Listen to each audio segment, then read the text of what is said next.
Husband of 10 years called me heartless and insecure, because the woman he had a full-blown affair with passed away, and he wanted to arrange her funeral even though she was married, and had a family for that while I was a week away from giving birth to our baby. Now he thinks I'm just teaching him a lesson, and pretending to be angry because my lawyers served him divorce papers right at her funeral. 10 years into marriage, I had learned how to read the silences. The quiet between conversations that stretched too long. The stiff nods instead of kisses goodbye. The way his phone never left his hand anymore, not even when he showered. They say you should trust your gut. But when you're 8 months pregnant, exhausted, hormonal, and trying to keep a home together, your gut is the last thing anyone wants to hear from, especially not your husband. He told me I was overthinking, that my brain was probably in baby mode, that I was always so emotional lately. I should try meditating and resting more. He'd say all that with a half smile, tapping his phone screen without looking at me. I used to laugh at those pregnancy memes about husbands acting more dramatic than their wives. But this wasn't funny. It felt like I was walking on eggshells in a house that was supposed to feel like home. My back hurt, my ankles were swollen, and the father of my child had started sleeping in the guest room to avoid disturbing me at night. He said I was snoring too much, that I was tossing around and messing with his sleep. I apologized. I actually apologized, as if he wasn't the one who used to kiss my shoulder at 3 a.m. and whisper that he couldn't wait to meet our baby in the beginning. I told myself it was just stress. Work was overwhelming for him. I wasn't the easiest person to be around lately, either. And besides, we'd been through rough patches before and always made it through. Then one night, I got up to pee for the 6th time and saw the glow of his phone lighting up the guest room. I didn't mean to look. I swear I didn't. But when I opened the door just to tell him I couldn't sleep, he panicked. He shoved the phone under his pillow and said I should go back to bed. That night, I couldn't. The next morning, while he was showering, I did something I never thought I would do. I looked. The first thing I noticed was the name Nardia. Not a coworker I recognized, not a friend, just Nardia. A string of messages filled the screen. Some sweet, some flirty, some gross enough to make my throat tighten. The timestamps weren't from months ago. They were from last night. I didn't confront him right away. I just sat down on the edge of our bed, phone shaking in my hands, and waited until he came out of the shower. He asked me why I looked like I'd seen a ghost. I told him Nardia texted. He blinked, stiffened slightly, and then gave me a well-rehearsed sigh. He said it wasn't what I thought, that she was someone he used to talk to when we were in a rough patch. That they had reconnected. It had just been emotional. He felt alone and misunderstood, and I was always tired lately, so it just kind of happened. I asked him if they had slept together. He hesitated. I already knew the answer. That hesitation killed something in me, something I couldn't put back together. I stood up and told him to leave. He refused. He said I was being hormonal, dramatic, and that I needed to think about the baby, not some stupid fling. He called it a fling. 10 years of marriage, a pregnancy, a home we built together, and he reduced his betrayal to a fling. When I asked who she was, he told me she was someone he met through a client, married herself, actually, unhappy like him. She had 2 kids and a traveling husband. He said they understood each other. I asked if she was still married, and he said yes, but they were basically separated. I asked if he ever thought about what would happen if she got caught, if he got caught. He shrugged and said, well, now that you know, it's over. We'll just move on. We can go to therapy or something if you're really that upset. And that's when I realized I wasn't talking to someone who had made a mistake. I was talking to someone who planned on never being held accountable. That night, I didn't sleep. I lay awake staring at the ceiling of the bedroom I used to feel safe in, wondering what the hell I was supposed to do now. I was 33 weeks pregnant, emotionally wrecked, legally tied to a man who saw me as an obstacle instead of a partner. He acted like the hard part was over, like confessing was closure. But what he didn't understand was that the betrayal didn't end with the affair. It was the way he looked at me now, like I was disposable, like I was just a woman carrying his baby, not the woman he built a life with. He asked me the next day if I wanted pancakes, like nothing had happened. I said no. He rolled his eyes and told me not to hold this over him forever. I didn't respond. Not because I had nothing to say, but because I was finally starting to think about what I needed, not what he was willing to give. Update 1. It had been 4 days since the truth came out. 4 days of moving around each other like ghosts in the same house. I wasn't sure what was worse, the silence or the casual attempts he made to pretend things were fine. I'd catch him scrolling through his phone, responding to work emails like he hadn't just shattered everything we'd built. He made coffee for himself, toasted a bagel, Didn't offer me any, didn't ask if I slept okay, didn't even acknowledge how I sat at the farthest edge of the couch to avoid breathing the same air as him. I kept waiting for remorse, for guilt, even a half-hearted apology, but all I got was distance. He acted like the storm had passed just because he had told the truth. That was his idea of accountability, confessing like he was doing me a favor. I was in shock. Then came the twist I never saw coming. I was in the kitchen boiling pasta when I heard his phone ring from the bedroom. He was upstairs, probably in the bathroom. So I let it ring, but it didn't stop. 1 call, 2, 3, and then a message popped up. I didn't touch it. I didn't need to. 10 minutes later, I heard a sharp gasp from the stairs. He came down holding his phone, pale and wide-eyed. I didn't ask what happened. He looked at me like I was the last person he wanted to talk to, but he muttered something about Nardia, that she was gone. I blinked. Gone? He swallowed and said she'd had an aneurysm. Collapsed at a supermarket parking lot earlier that morning. She was pronounced dead at the hospital. Just like that. I froze. I didn't know how to feel. I wasn't even sure I should feel anything. She was a stranger to me. A stranger who had willingly destroyed my marriage and disrespected her own. He sank into the chair, eyes glazed over. He didn't even try to hide it. He was devastated. He wasn't devastated when I found out about the affair. He wasn't devastated when I told him I hadn't slept in days. When my hands shook, trying to hold my belly steady. But now he had tears, real ones. His body was trembling. I stood there, still holding the pasta strainer in my hand, as he said she was the kindest soul he'd ever met. I didn't say anything. He said he needed to do something for her, that she deserved a proper goodbye, that he should be the one to organize the funeral. I actually laughed, not because it was funny, but because of the audacity of it. It knocked the wind out of me. I reminded him she had a husband, a family, 2 children, people who didn't even know he existed, people who had a right to grieve without discovering the disgusting mess that was bubbling underneath. He looked at me like I was the one out of line. He said I didn't understand, that this wasn't about the affair anymore, that it was about honoring someone's life. I asked him if he remembered that I was due in exactly 7 days, that I was swollen, exhausted, emotionally crushed, and needed him more than ever. He said he wouldn't take long, just a day or 2. Just enough time to be there to give a speech, maybe help with arrangements. He was acting like he had lost a wife, like I was the side character now.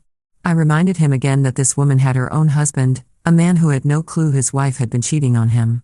Did he really want to walk into a grieving family's home and insert himself into that narrative? His answer made my jaw drop. He said maybe they needed to know, that maybe it would help them understand who she really was, that the truth would set everyone free.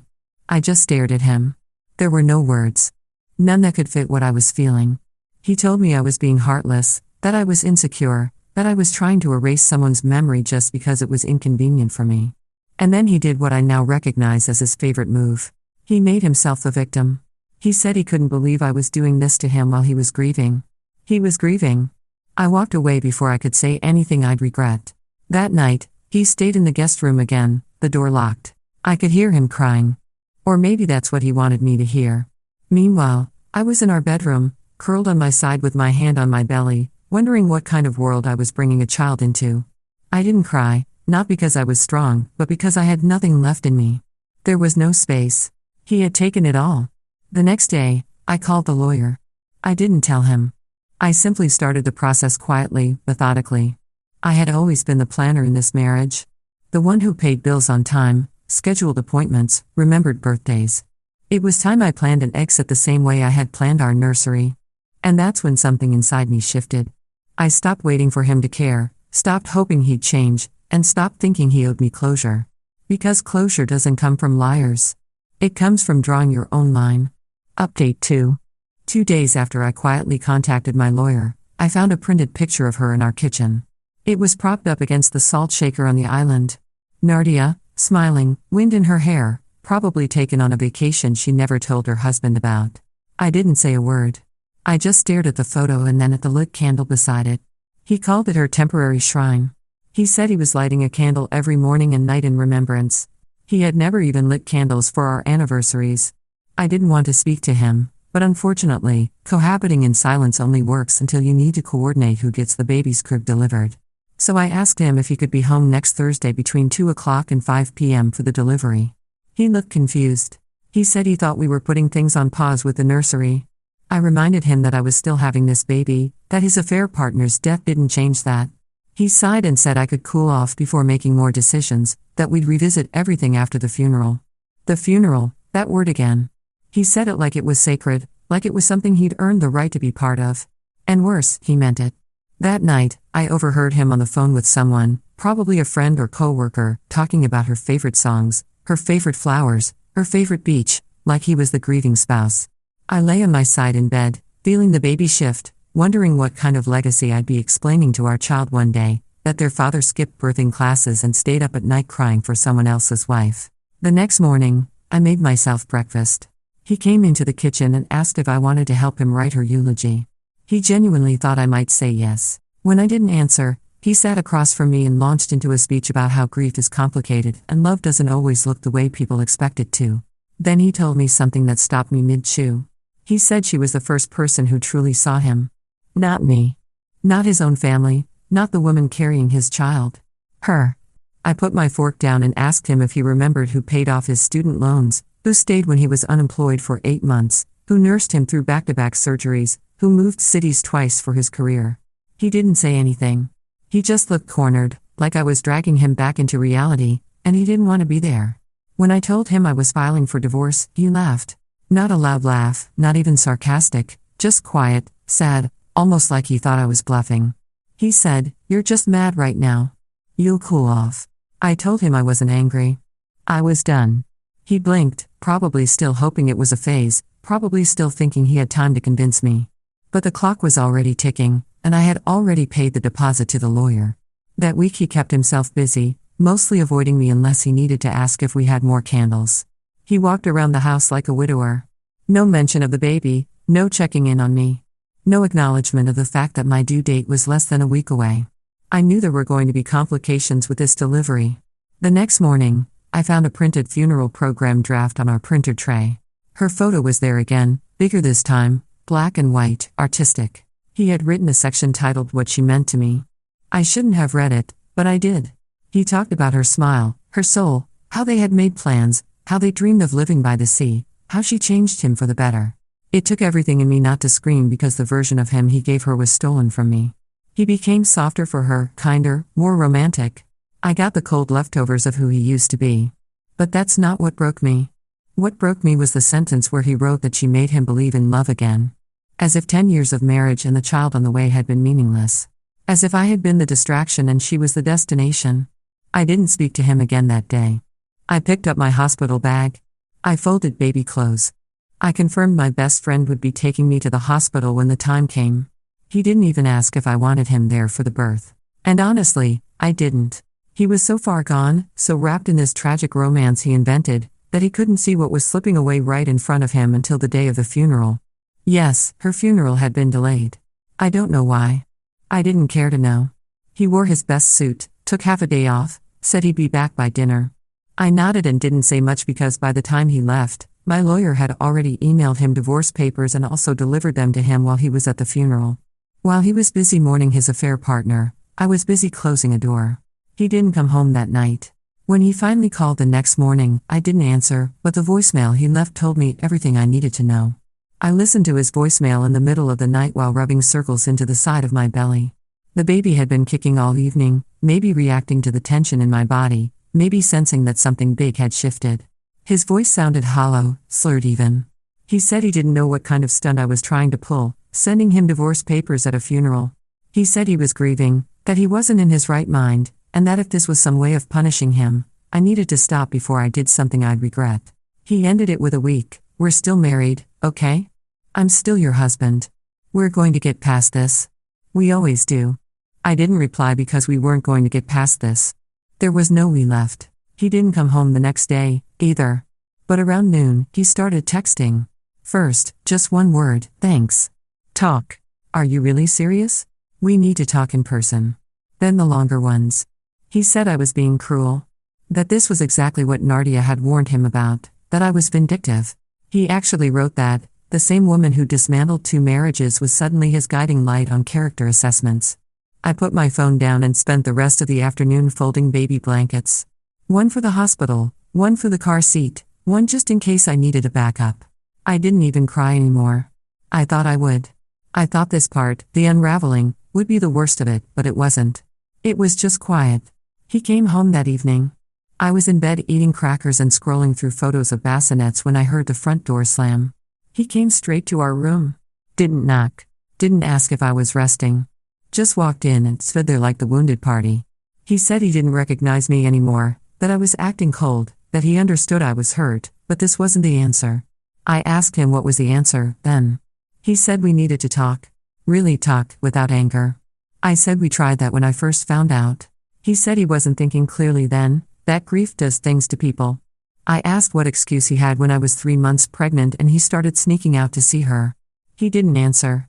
Just sat at the edge of the bed and dropped his head into his hands. He said it wasn't supposed to happen that way. He said it started as emotional support. He said she made him feel like a man again. I watched him say all this while I lay there, swollen with his child, a person I hadn't stopped supporting since the day I met him. It took everything in me not to scream. Instead, I told him I was still going through with the divorce. He looked up sharply and said I was being rash, hormonal, overwhelmed, that I'd feel differently after the baby came. Then came the desperation. He said he loved me, that this was all a mistake, that he was only with her because he thought I didn't want him anymore, that I'd grown distant. I reminded him I was distant because I was vomiting 6 times a day and barely sleeping. That I had to carry our future and his lies at the same time. And I had medical complications because I chose to keep the baby he insisted on. He didn't respond, just kept saying we had to get back to us, that we had a family, that I couldn't throw it away. I told him he already had. He asked if I was really going to raise our child in a broken home just to teach him a lesson. I told him the only lesson here was the one I learned about how little I mattered to him. That shut him up for a minute. Then he stood and said he wasn't giving up. That he'd be there when I delivered. That maybe I didn't mean it now, but once I held our baby, I'd remember what we had. I didn't respond. I didn't tell him that he wasn't going to be allowed in the delivery room. Why should I have to handle another breakdown? He laughed quietly, but I knew that wasn't the last I'd heard from him. Update 3. I don't know what happened at her funeral when he got served the divorce papers. I didn't contact her husband. I'll tell you what happened 8 months ago. I don't remember all of it. Back then, I just didn't know how much would change before he came back. 3 days later, I had gone into labor. It happened fast. So fast that my best friend had to pull over halfway to the hospital because I couldn't stop shaking. Everything after that was a blur, the sterile ceiling, the screaming, nurses moving too quickly, alarms, pressure, pain, and then silence. No crying, no tiny gasp for air. No weight was placed on my chest, just silence. I didn't fully understand what had happened until I woke up later in a dim recovery room with a nurse sitting beside me, holding my hand like she'd already done this before. The doctor came in and explained that there were complications, a rare placental abruption, nothing anyone could have predicted. They said they tried, that they fought for him, but my baby never took a breath. I don't remember much after that, just the sound of my own breath echoing in a room that suddenly felt too big. I didn't cry right away. I think my body was still in shock. My mind kept whispering that maybe someone was going to walk in and say it was all a mistake, but no one did. The next morning, my phone buzzed. It was him. He's here, right? I want to see him. I stared at the message for so long I forgot I was even holding the phone. And then I just typed 2 words, he's gone. No emoji, no explanation, just that. He didn't reply for hours. When he finally called, I let it go to voicemail. I couldn't hear his voice. Not yet. Not when my own chest felt like it had been carved open. Later, my best friend played the voicemail. She didn't tell me everything he said, just that he sounded confused. He came to the hospital the next day, asked the nurse at the front if he could see me. She told him it wasn't her call. I watched him through the crack of the door as he stood in the hallway, clutching a paper cup of coffee with both hands, like it might ground him. Eventually, I let him in. He looked like he hadn't slept. His eyes were red, his hair unwashed, his shirt wrinkled like he hadn't changed since the funeral. He didn't speak right away. Just looked at me, looked at the empty bassinet in the corner, and then back at me. When he finally spoke, his voice cracked. He asked if he could hold him. I told him we only had a few hours. The hospital had already arranged everything. I watched as they brought the baby in. A tiny boy swaddled in soft white cotton. He cried. Not just tears, he sobbed. He held him like a man trying to hold on to the only thing tethering him to the earth. He said he was sorry over and over again. I didn't stop him. I didn't forgive him, either. I just let him have that moment because even if I hated him, even if I couldn't ever look at him the same way again, that was still his son. I named him not the name we'd picked during those earlier, naive months, but something simpler, something that felt real. We sat in silence for a long time after that. Then he asked me something I didn't expect. He asked if I would come home. I didn't yell. I didn't scoff. I just looked at him and asked what he thought home was now. He said it could still be us, that we could start over, that losing the baby had changed him. I asked why it took death for him to realize what he had. He didn't have an answer. I told him I wasn't angry. Not anymore, just exhausted. That I wasn't going to spend whatever time I had left on this earth being someone's second choice until something better came along, that I wasn't going to carry his shame along with my own grief. He looked like he wanted to argue, but he didn't. Just nodded, stood, and left without another word.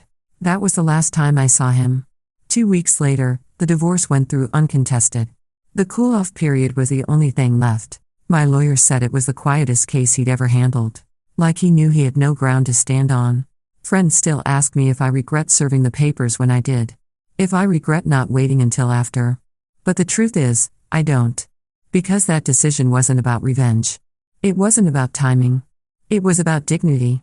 And I needed to reclaim mine before it was buried under someone else's story. These days, I don't talk about him much. But I keep one picture in a small wooden box of my son, peaceful, whole, untouched by the chaos of the world.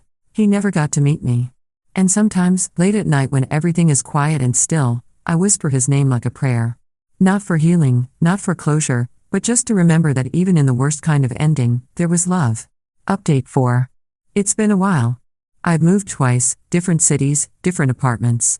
I work remotely now, same industry, but I stopped climbing ladders. I stopped trying to be someone else's idea of what a successful woman looks like. I stopped explaining. People ask if I ever think about him. I do. Not often, but sometimes. It's strange how someone can consume so much of your life and then vanish. How silence can feel heavier than all the yelling in the world. I don't hate him. I just don't carry him anymore. He's like a name I once knew how to spell with my eyes closed. But now I have to stop and think about it. I never changed my number, and once in a while, on anniversaries I never acknowledged, I'd get a message. Nothing long, just thinking of you or hope you're doing okay. I never replied, not because I wanted to punish him, but because there was nothing left to say. I'm not the same person I was 2 years ago. That version of me was raw, bleeding, clinging to the edges of something that had already slipped through her fingers. She thought closure came with a confrontation, a reckoning. But it didn't. It came in the form of quiet mornings. It came from choosing what color to paint the walls of my new bedroom without asking for someone else's opinion. Yes, it came with therapy. A lot of it. I sat in those sessions week after week, unraveling myself piece by piece. At first, I wanted to understand why he did what he did. Why did he choose her? Why did he humiliate me? Why did he come crawling back only when grief stripped him of his illusions? But eventually, I stopped asking about him. The questions turned inward. Why did I silence my instincts? Why did I cling so tightly to the idea of us even when it was rotting from the inside? Why did I think I had to earn loyalty just by being patient? The answers weren't easy, but they freed me. I visit my son once a month. He's buried under a tree in a quiet cemetery outside the city. I bring him wildflowers instead of roses because they last longer. I talk to him. Not long conversations, just updates. Sometimes I read him things I wrote. Sometimes I tell him how I've started painting again, even if I'm still terrible at it. And sometimes I just sit there breathing, not crying, just remembering. Grief has changed. It doesn't hit like a storm anymore. It's more like fog, light, gentle, hovering. Some days it lifts completely, and other days it lingers. But I've learned how to live with it.